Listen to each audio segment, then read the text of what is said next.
हे आदि पुरुष हे कृष्ण गोविंद मरोल हुम्मक्की सासन काटा ओरिबा इबुंगो नंगना सानब लीलाबु मिओइब कनान सेमदोक लुबा ngamgani हे दयामय तोलबा बिस्मना थमोइदा खंजै 이봉어 낭기 저런 탐바는 짱제두나 아이기수 짜마가 망아막 해 크리스나 낭기나 콩카기나 나요 핸디 아와버리 와파마세 해 크리스나 낭 까름나부 담비리가봐 까름 톡라가봐 산드라방사 이부도 나추 주자도나 거름자리 여자단 라우 이부다오기 낙트선 낭부이다오나 까우리버세 아루버 턱신나게 까우니 딱비 이부도 나추다 까름마 와팜 시나비가 이부다오나 하이거더리고 와서 섹슨나 나뽕ning 짱나 따우 늦저더 마탐 이꾸이꾸이다나 마팜 이캉캉후다나 호스티나 라지아시기 발론카라세 너우나 허락리바나 거기 콧다 따라까더리버니 마탐마도다 प्रजापालनगे दायित्व पुगदौरिबा नचिन्ननाउन कोइ मयामसे नुंसीना चानना लैमिन्नबा याननबा इबुदौना थौरम खर सिल्ली दुज्जधन 이부도 나चिन्ननाउन कोइ मयाम हाइबिरिसिबु 아이코이 이진이나우 싸움 아시디 나추 주자돈 아이나 하이베 일로이데바 까나수 야우데 아따이 아토빠 이진이나우 까나 레이디바게 이부도 이부다우다 낭나 삐리바 파우쿰 어두막 나부다우 아이나 따바다 온나 따이나나 따라버니 두저던 마타우 그럼나 이부도 나수다 딱비 낭기 빠붕톤 반두나 포함바 나야암바 아마가 나나우 머리가 레이리바시디 나친 나나우 낫테 하이르가드라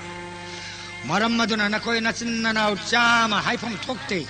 나친 나나우 짜마 망아 하이가드라니 마코이 망아나 삽타 싱가라 잔모고이 키바마디 삽타리 시싱기 세가 따나 마탐 그라 분시 레루거나 나코이 마센 강나드라프수 허직디 나코이 뿌나막 허스티나다 뿔러버니나 마두기 떡팜 턱도 타박 뿌나막 마땅 마탐 짜나 삽타바 따ව니 돗저던 와팜 아시데 나수나 까리 또저가다바 딱 마두 뿌나막 이보다우 하이 행num친 निमित लेथरप मतमदा ननाउ मसिंग सुन पुरगा राजबारीदा खेला मात्र स्टान्ड लाक्कदम लाक्सगे इबुदो सही की मतुंगनिना मखा थाबरसिंगना मथक थोंबा मयांगमुंगसिंदा मकोक लेबाक ताना खरमनरगा सखंगनदुना तुंग कोइना नुंसिनना व्यवहार काइनदना लेमिन्नननाबा होटनगदबन खंजरे इबुदो नसुना खंजबदा मखोई मंगाना होस्टिना कोनुंगदा लेजबदी मखोईगिसु अफबो ओइगनी खंजै आइखोईगी नाकदा लेजरबदी चाबा थकपदा ओइरगसु मपुक थन्ना चाबा फंजगनी करे दुज्जधन नचुन्नना मंगासी होस्टिना कोनुंगदा तांगुना लेइबगी वाफम ओइना नाहकना खनरा राजगादी एसिना मखोईगिसु चप चाना ओतराधिका लेइबनी खांग होस्टिना कोनुंगी भण्डार पैदिन लैरिबा सना लुपा मणि मुक्त अमदि भारत की निंथौ केयाना लयपट कारकलिबा मसी पुनमक नंगी पाबुंगटन पांडुगी मापांबम ओहेलमनि खांगो माइकै मरि दिग विजय चलगा निंथौ लिसिंग लखा म बुजोय तौरमा पांडुने मरमदन हस्तिनागी राज सिंहासन थमलम देवसु महाकु भारत की निंथौ पुनमकना राज चक्रवर्ती पांडु हायना खंगनरि बनी मधुगी वादी यामना काहिना लूना खलफम थोक्ते खंजै नसुना चंद्र वंशगी अहलमनसिंगना चथरम परंपरा अदुदी मचा मचु ओइजबा अखोइना सु ngамफम थोइ इबुथो मनुंग मतम चारगा नसु जुजदन आइसु सर्वभौमापति राज चक्रवर्ती असिना सिंबा पदवी सिंह असि सोइदना फंगे खंजरी इबुथो जुम्मी चंद्र वंशगी निंथौ विजय हस्तिनागी राज सिंहासन फंखिबा निंथौना दिग्विजय ngамदबा यादे हाइबसे अरे पचनबी अदुगा लोइनना कथोकपा थक्सी खासी ngakpa amadi dan dhanmada pungning sangba haibasisu rajbangsa sigi sanabin wapam masimasu matam punamakta khakkawganu bhagavan ashray thamdaba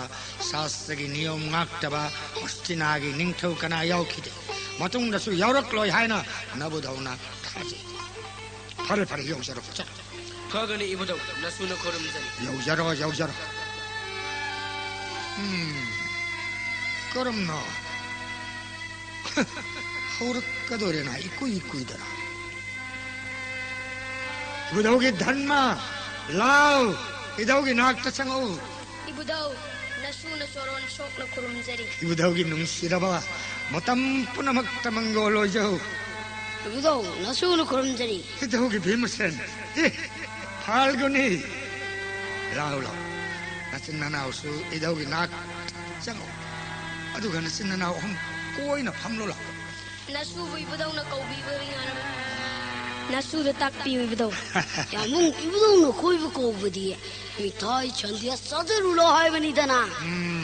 चुम्मिदना इसु याइबन हाइबा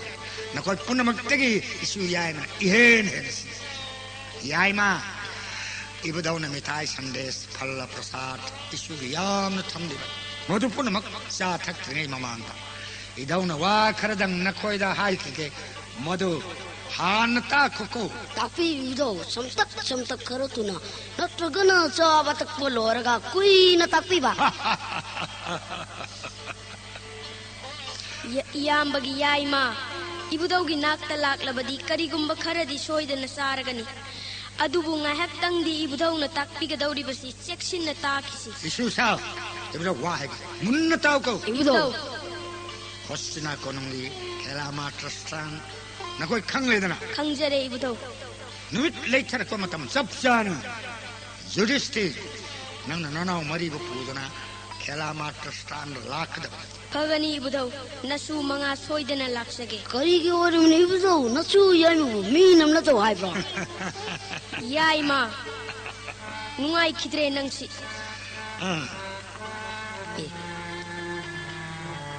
nanau na jawana sana pungda salabadi namna bani khangde kauna bani khangde yaina bani khangde amadi ta hom doktorani bro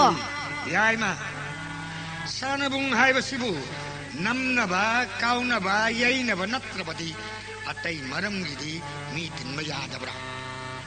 nakoi na hen kelama trastanda satkadoriba sigi maram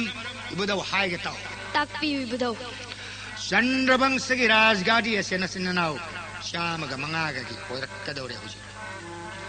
nakoi manga na matam khara tamna leirubana na sinanau nakoi mawong tana sakhang mai khang na bagi tanja phangkhitre rajgadi palon tohugadoriba asinanau nakoi haing sakhang nagadaba madudi yamna chumba wafamni khanjai ibudau nasu inau sing mayam du sakhang na jage khanjarak pakuirabani isin ino hai bisi ipun maras macha sing myam duni koi bro chumani yaima nasinanau chama du nan makaju nabe yawi adu buha dingang ne de adu ibdo yamung ahal adu gi miyang achi mayam digi khara tonga tabugum nachu nujai ha ibudau gi bhimsen nang talana khak urunu isu side nan makai nakoibu nasinanau ni khangdaduna kananu haina khangningsduna ngakna yeng ormasu mioi badi totnaraga tinnaraga nungsinarkani channarakani samna hairabada nakoi masen thaksi khasi kaina bayadi nungsina loina gadab nasu mangana pamjabasu madutani ibudau sadhu sadhu idaugi dharma paukhum madumakni nabudawna pamlibasi madumak hengadabani nasidi ibudau wa khai susatau khetri oiba mapok asidi miyam gidama kathoklaba punsi miyam mapamda rajbangsani rajgadi gi arepa udara dikani haiba napan ga loinana lichat chat pakhak yate madu oirabadi mahakadu leipak miyam yekna ba oirabani isus idau na ngasi tagliba basna se na koi kau no koi susa ibudau so no tak no badi kara yawham doi kwa yom yaima haura ba mithai sandesh ruchi puri wai paina thamgadori bani idauna idogi bojon naloida mithai sandesh phal prasad mayam lehon nasinana na koi mayam chamnaro aduga namagi manak halloko ibudaugi debaloi da chatlaga isusa ibudau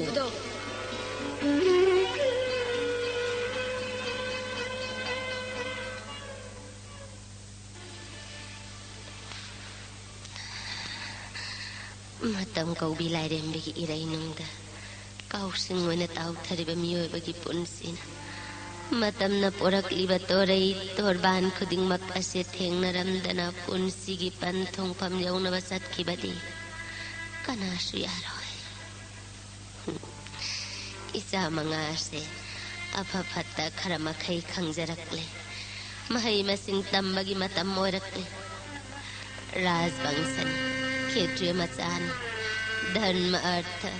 sastra madi astra vidya khudingmak asigi mangan mapungning wakhalda phanghandaba yar isa sing yoknaba mahai tamhannaba hotnaba da mingonda kanna yetsinbasu hongnadi karino aina taugadabase lukreda isa mangamak Deva Shakti na poki bangaktani lem namang pamdi thokti adumakpu Bhagavan icha mangagi bidhata da kari haina butambiri ka ba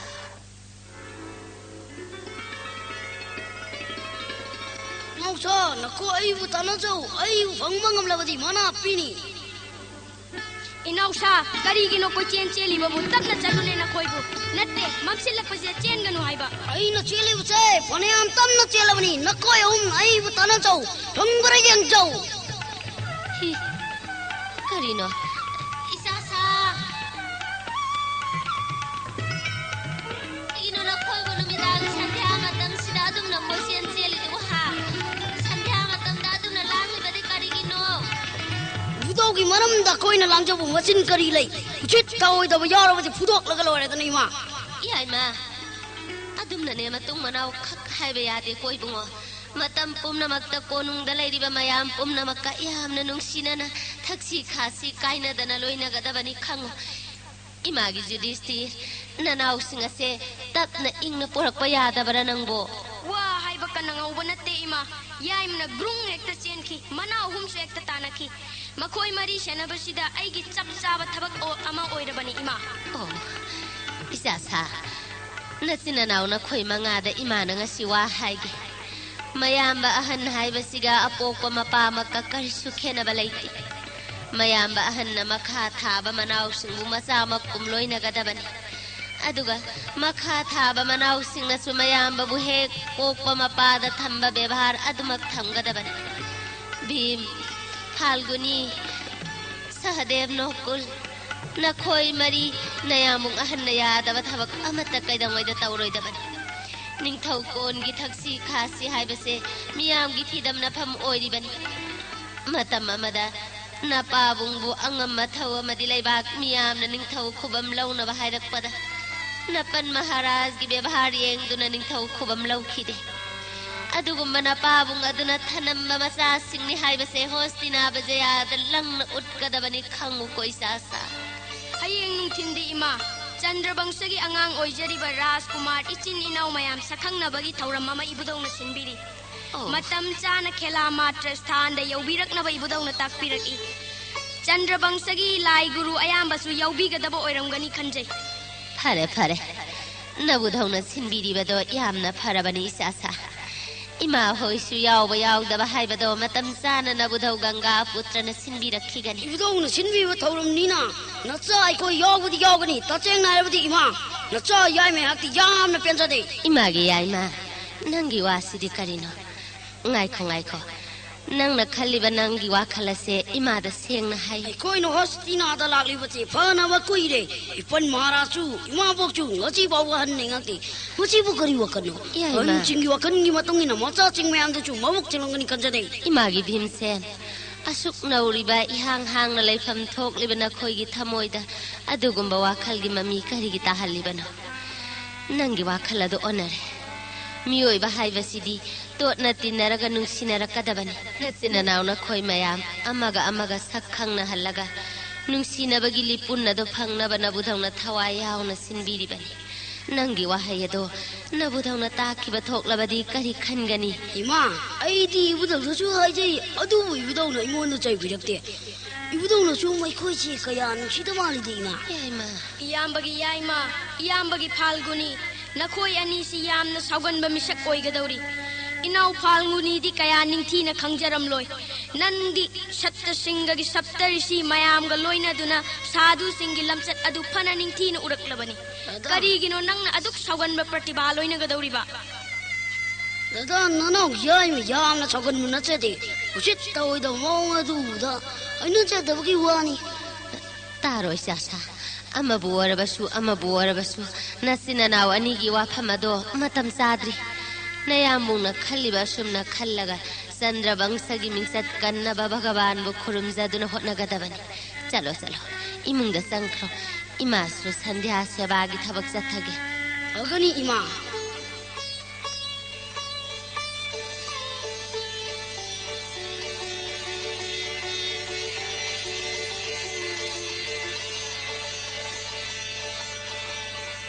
इचम चमना मचिन मनाव सिंगसी सखंग माइखंग नहनगे हायन खल्लुबनी अदुबु नरसिगी थौरम असिरी चपचान अचौबा थौरांगम कोई फनबु नुमायरे बिस्माइना पाममक थोक पांडु पुत्र Yudhishthir Bhimsen Falguni Sahdev Nakul Lakshman Virje issue मंगा योरक्लेदना काया the फजखबा issue मंगाना नुंसा मंगाना कना सुना सुंगना चंगलपगम मबुदा वाइना लेरिबा माइकै तमना चंगलक चंद्रवंशगी इज्जत कनगदोरिबा विजया हस्तिनागी लाइबक लेपकदोरिबा इशु मंगा उबदा हस्तिनाबासी पुनमक्सु हराउ नुंगाइजबगी इथक इपोम मथामोइदा इहोबसे ngasiди भगवान ईशाना मनाय मंगाबो हस्तिना मियामदा फोंदोक लगे खंदिरम लमाले इबुदौ नसु मंगा न चोरोंद खुरुमजरी सुसा नचिन्ना मंगा इबुदौ न हाइबो मतम चपचाना यौरक दिम आसन चाम मंगा परेंग साना थारिबा सिगी मकोक इथंग थंगना युधिष्ठिर नंग फम अदुगा हेक थंगनबदुना नानाव दुर्योधन मधुगी मथंगदा भीमसेन फाल्गुनी दुशासन सहदेव नकुल सहीगी मतुंग इन्ना मखा थावसिन मथंग फंगदबनी चलो हम जरूर फगनी बुदौ नसु सिंह फम जरूरगे चलो इሱ사 महाराज कुमार दुर्योधन दुशासन मदि मनाव गुमया मथंग लक्ष्मण विरजे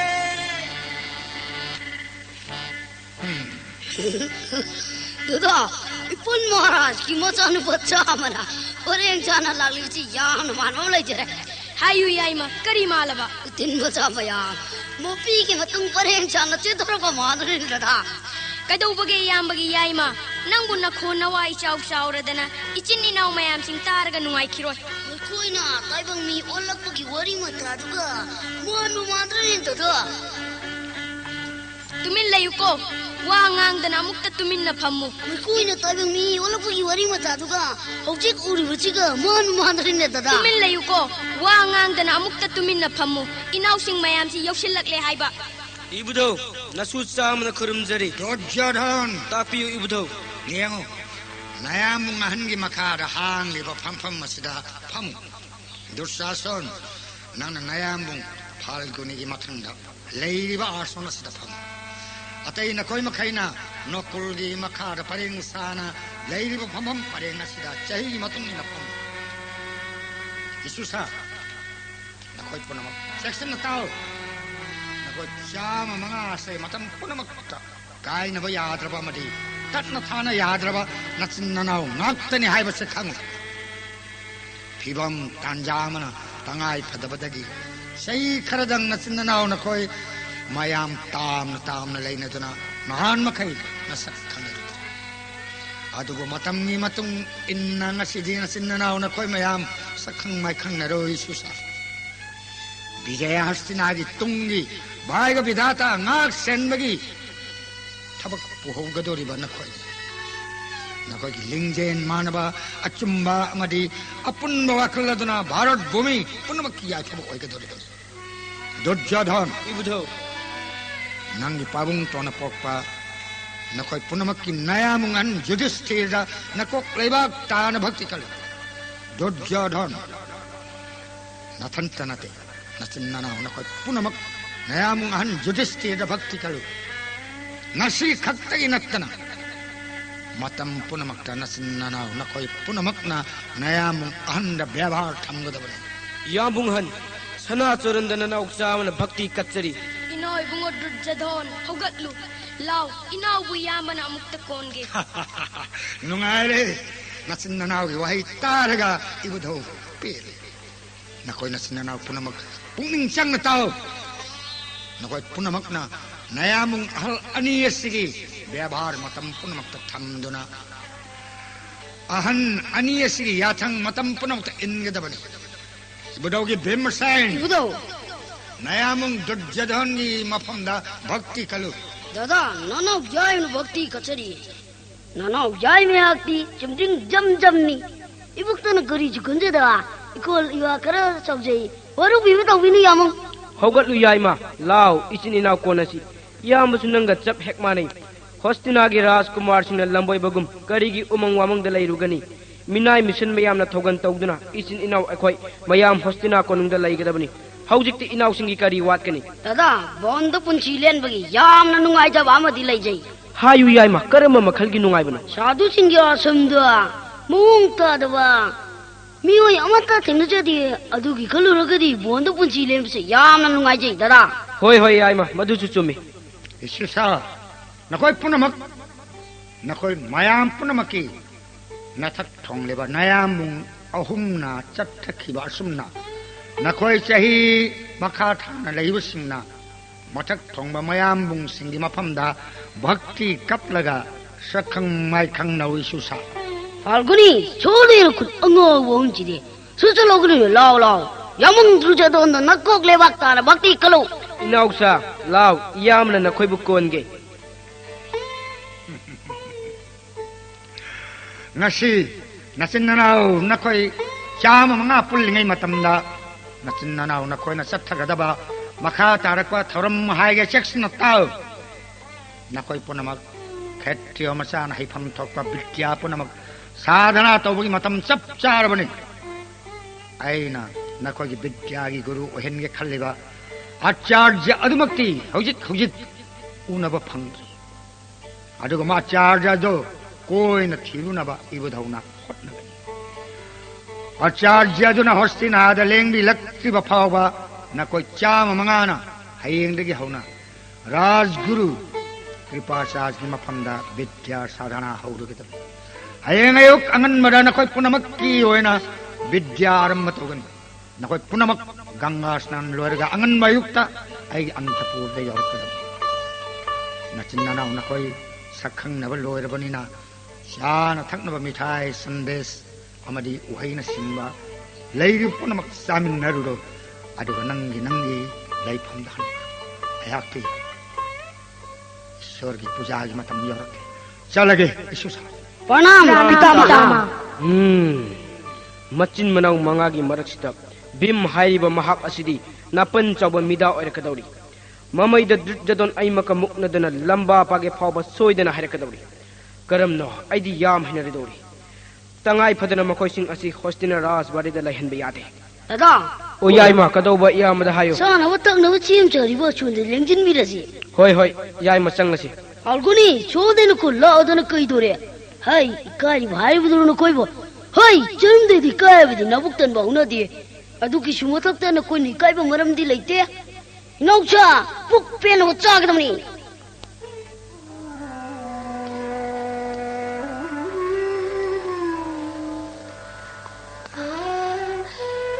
कुंती आई पुंसिसी कदोमदनो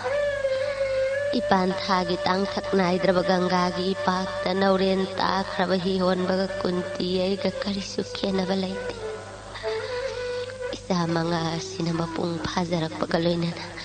राजवंश मनुंग कलक येंथीब चाउखलकदौरी हाइबगी इंगान गान उरक मबुधौ गंगा पुत्र अमरी मखुरा बिदुर अनिना इचा मंगागिदमक कन्न लेपिबदगी इचा मंगाना ngasi फावब होस्टिनादा लैजब ngamliba ꯏꯆꯥ ꯃꯉꯥꯅ ꯆꯞ ꯆꯥꯅ ꯃꯄꯨꯡ ꯐꯥꯅ ꯆꯥꯎꯗ꯭ꯔꯤ ꯐꯥꯎꯕꯗ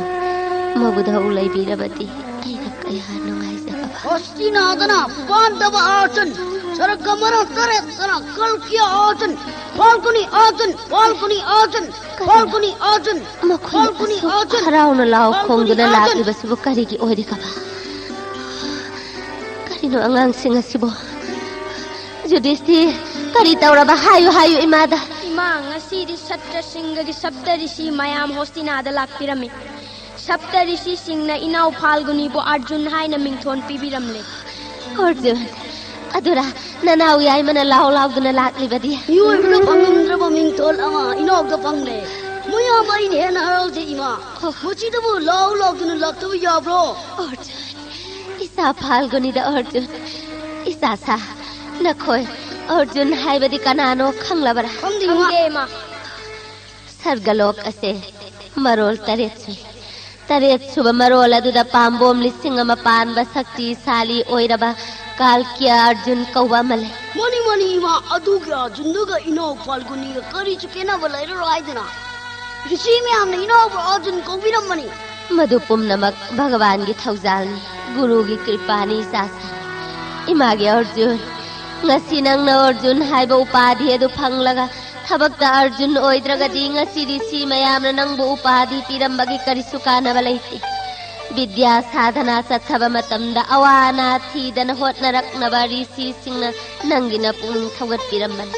madu khangna vidya tamgadabani magi bungo Ima Inog Arjun na Bharat Bhumi gi nitok chingwa dik bijoy lawwa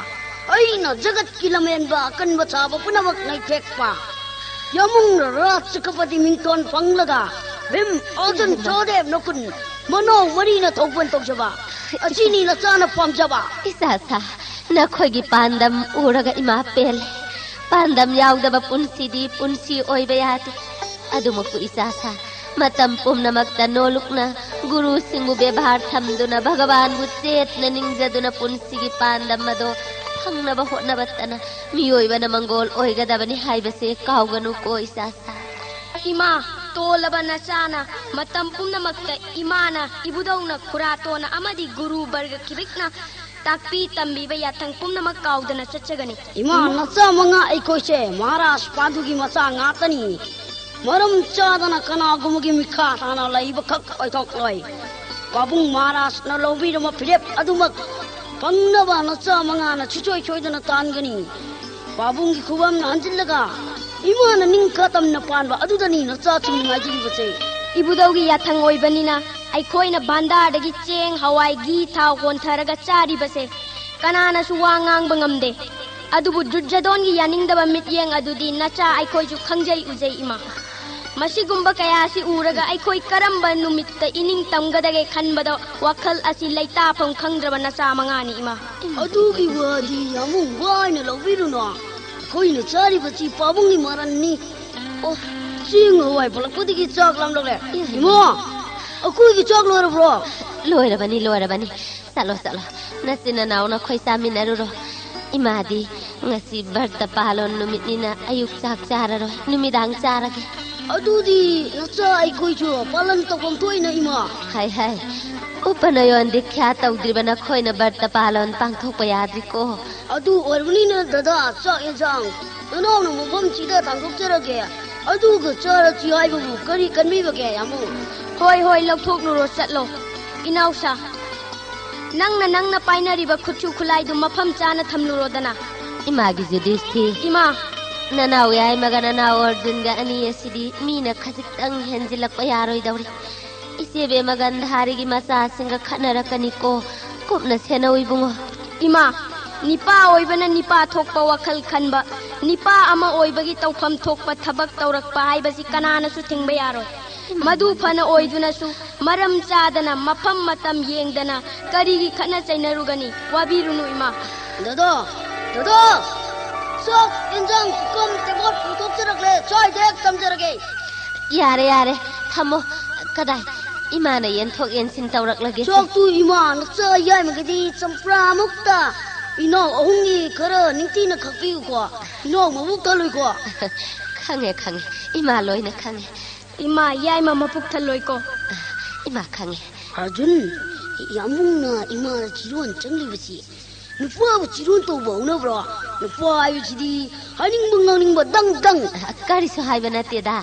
से नंगी सागदब दुम सारो से अइगी जक सिदी मा कइदौरबा कमरुंदा मी अमा वावा लुमदो चु उररोय हाय नते अइगी जक चिबु यार ब्रो इमा या इमाना सिनबिरकपदा वा मखा ताबा यादे कृष्ण कृष्ण अइदी इमा गी अथंग कौरदना अरे अदु ngaइरेदना इमा गी अथंगनिना ओक्टोब चुंगमदो बुतु चाव तारेदना जय Krishna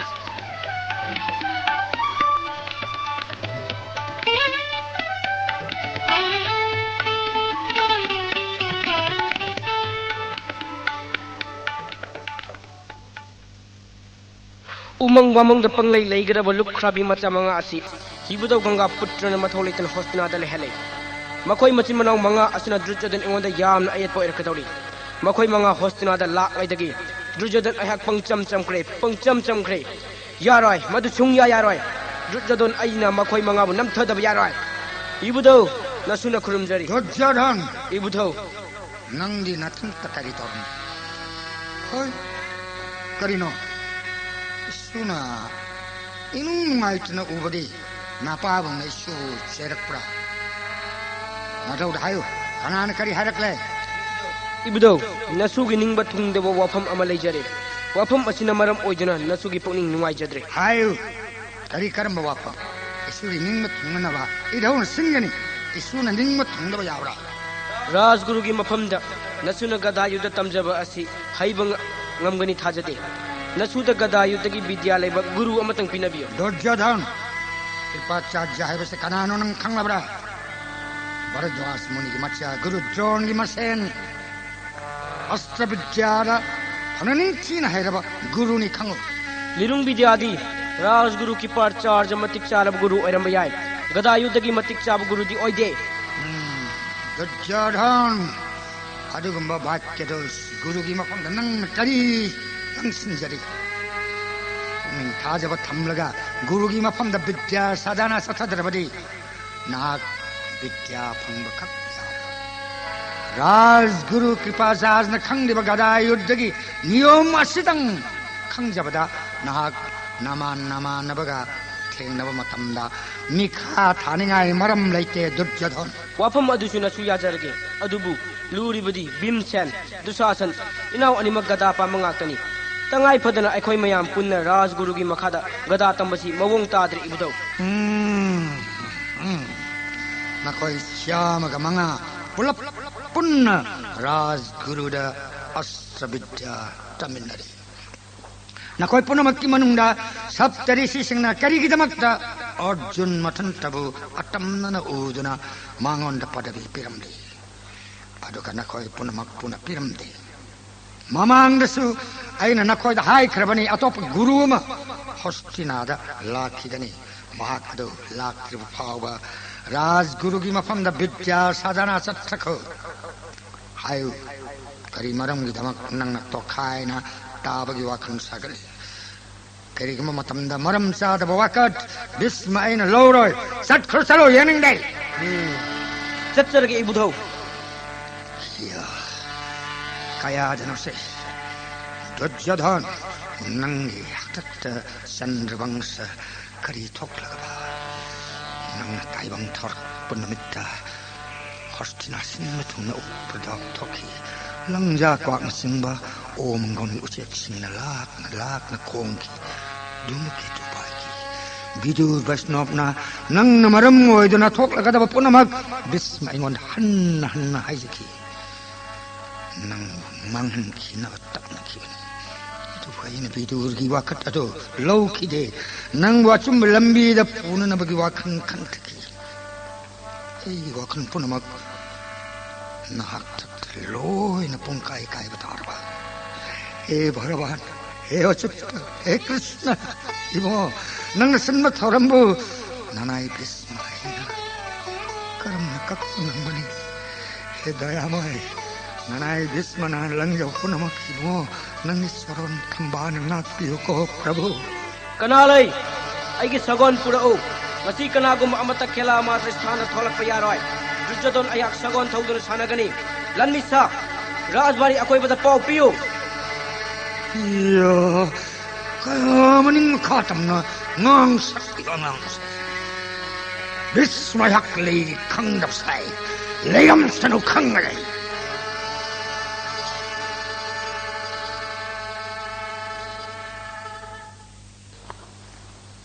Hay ngarang yamung Duryodhan na sa tagiba bebar adugilaman ngasi chap chana kungi.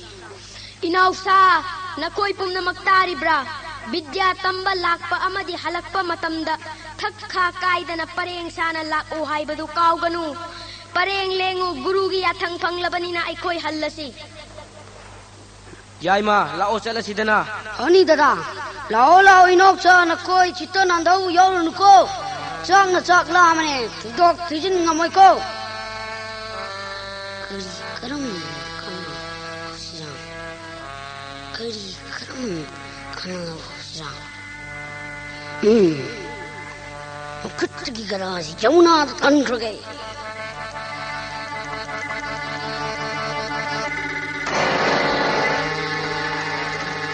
Yambungan, aigi gada isin na taakre. Aigi gada isin na taakre. Kari hai ba Duryodhan? Kamdaw na takri bano sidi. Kari gino yaima. Aigi gada pungmay da nangi gada na aduk ka na thomlak ibadi. Nangi gada na aigi gada da thomlak padagi. Aigi gada isin da taaki bani. Isin da lup kraba aigi gada nang na khungat lugadamni.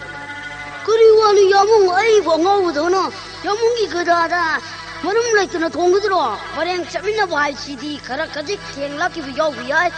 Yamungna yakta nanaw do ta fir kai chen miri buchu chumra. Kari, laitok laisin tau bu yaro yaima. Isin da taaki ba aigi gada nang na khungat taba sungya yaroi. Kullek padigi kuttigi gada na tholaga takraga. Aingon na aina karigi khungri kulloi. Khunda biyaroi. Sukun kuloi. Khunda biyaroi. Sukun kuloi. Khunda biyaroi. Kaiko inausa iyamba wa haige. Inaw ibungo Duryodhan. Inawgi gada ta sinkriba hiden asidi gumbir achauba amagi laifam ni haiduna mi kana sukumna de. Hiden asidagi inawgi gada kullu haibasi hairaganu. Inawgi gada aduga sap manaba gada ama iyamba na singlage Duryodhan. Gada ama kakma gibda mayeng ta gada Duryodhan natte.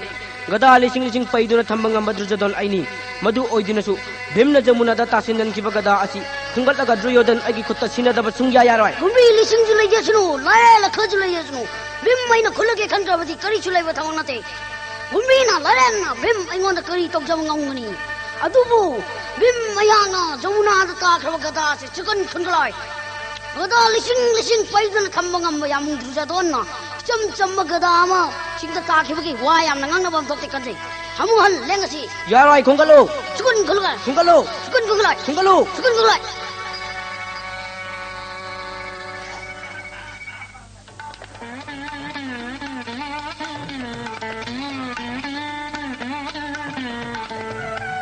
Karigino nga sinakoy na matam asuk theng na halakpadi. Yudhishthir, nang na aduk nung sukungjana na halakpabu karita wayawage imada seng na tam. Ima, ngasidi thokaningdraba thogdok ama thoki. Kari, hayo, karita uraba. Rajgurugi grihadagi aikoi ichin inaw mayam pareng sana halakpada inaw Duryodhan gi gada adu Yamuna da takre.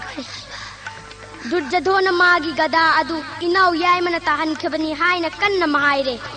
Inaw yaimana sumana tahan kiba natte haire. Kulle podigi mo kuttigi gada na tolaga ising da takraga aingon da kuluai ba ima. Karuno sidi,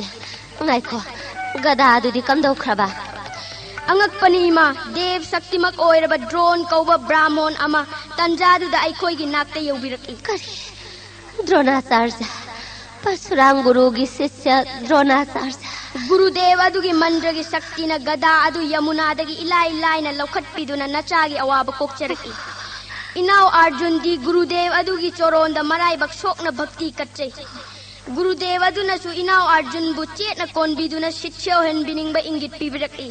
Pumnamak asiga loina duna nacha aigi pukningda awaba polum amaga loina duna yumda hanjarakpani ima. Imagi dharma, nang inaphamda kari karamba awaba wakhalgi polum. Ima laydiba sidi, isagi awaba imana ko angani.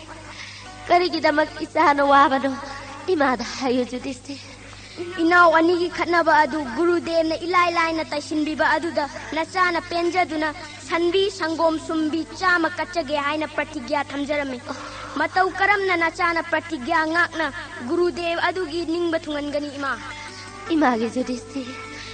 सनबी Chama ब्राह्मण दान कच्चनबा प्रतिज्ञा थमलोरबा करमना अखोइदी सनबी अमतंगु लैसखसु नत्ते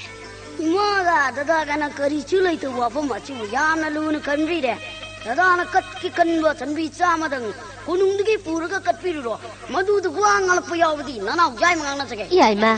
तुमी लैयो नंगी वादो इमा तानिंगदे को Yaima Imangi धर्म इमा वा हाइगे ता द्रोणाचार्य हाइरिबा गुरुदेव अदुगी मतिक मगुंदी अंगकपने नबुधौगी सुसानरबा मरु मतम कुइना गुरुदेव अदु तबु नबुधौना ngaiduna lairibane चलो नबुधौगी अंतपुरदा थोकिबा पुमनमक चित्थदना नबुधौगा तमना मदुत्तना नंगी प्रतिज्ञा ngakchaba ngamnaba upai oigani imagi dharma खंजरे इमा चाबा थक्पा पुमनमक कोंजरगे इबुदौगी अंतपुरदा चटलगा वरम पुंबा हाइजरुगे चलो चलो तत्थरन चचरे इमा इमा यामुंग न लेंकी बखोंफम असिदी ताक एक खलको यागदु मानदे अदुबु इमा चोकसिबु यामुंग Lakpa ngaiduna लाइकिदरो हमदौबा Imangi Yaima ngasidi nayambunga imaga kona tapna charake lao lao nanaw hunga nanga nasinanaw mari hana sa thokluro isa sa lao होय इमा मदुना चुम्मनी कइदोरे इनौसा लाओ जना